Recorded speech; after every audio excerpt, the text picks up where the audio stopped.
চপাই এটা শ্লোক আপোনালোকক আগত মই ভাঙনি কৰোৱাৰ চেষ্টা কৰিম।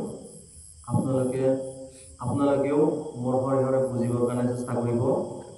প্ৰভুৰ কৃপা হ'লে আপোনালোকেও বুজিব আৰু ময়ো ভালকৈ আপোনালোকক বুজাই দিব পাৰিম। জয় শ্ৰী সীতাৰাম।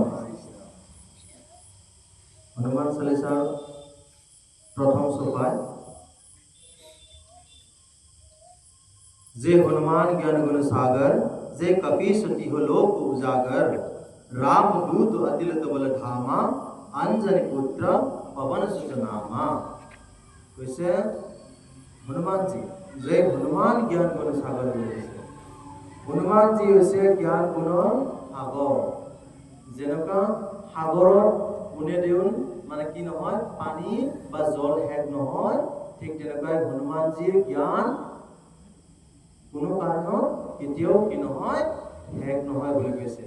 সেইকাৰণে কৈছে জ্ঞান গুণৰ সাগৰ হনুমানজী কি হওক, জয় হওক। আমি সদায় ঈশ্বৰক কি ক'ব লাগে, আপোনাৰ জয় হওক, আমি জয় ঘোষ দিব লাগে, যাতে প্ৰভুৱে আমাক কি কৰক, হনুমানজীৰ জ্ঞান আমাক প্ৰদান কৰক আৰু হনুমানজী আমাক কি কৰক, ভক্তি প্ৰদান কৰক। আৰু কৈছে যে কবি সতি হল লোক উজাগৰ, কৈছে যে কবি সতি হল লোক উজাগৰ, হে ত্ৰিলোক পোহৰ কৰ্তা, হে কবি আপোনাৰ জয় হওক। কৈছে ত্ৰিলোক উজাগৰ মানে পোহৰ, এই ত্ৰিলোক স্বৰ্গ নৰক পাতাল যি উজাগৰ পোহৰ বিলাব পাৰে, সেই হৈছে প্ৰভু হনুমানজী বুলি কৈছে। ইয়াতে কৈছে যে কবি মানে হৈছে বান্ধৱ। আপোনালোকে নিশ্চয় গম পাই চাগে, কবি মানে হৈছে বান্ধৱ।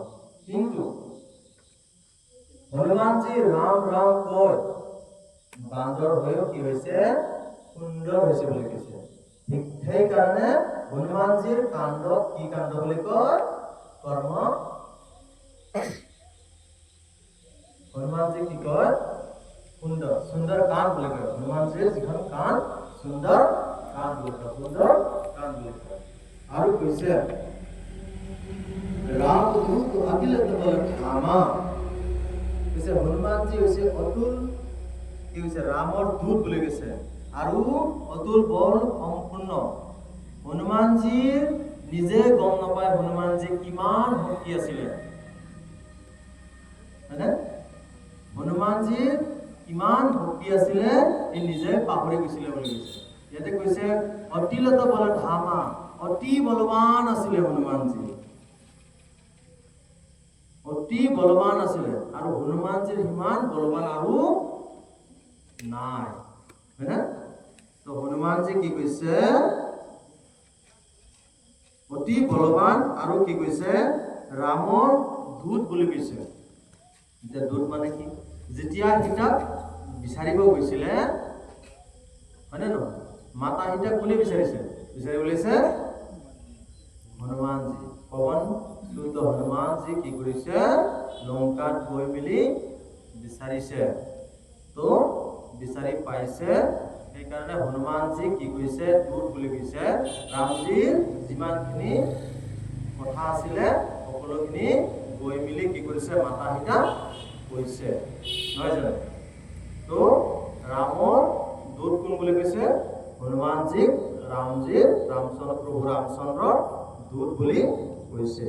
আৰু কৈছে অঞ্জনী পুত্ৰ পৱন সুত নামা, অঞ্জনীৰ পুত্ৰ যিগৰাকী পৱনৰ সুত নামেৰে জনাজাত।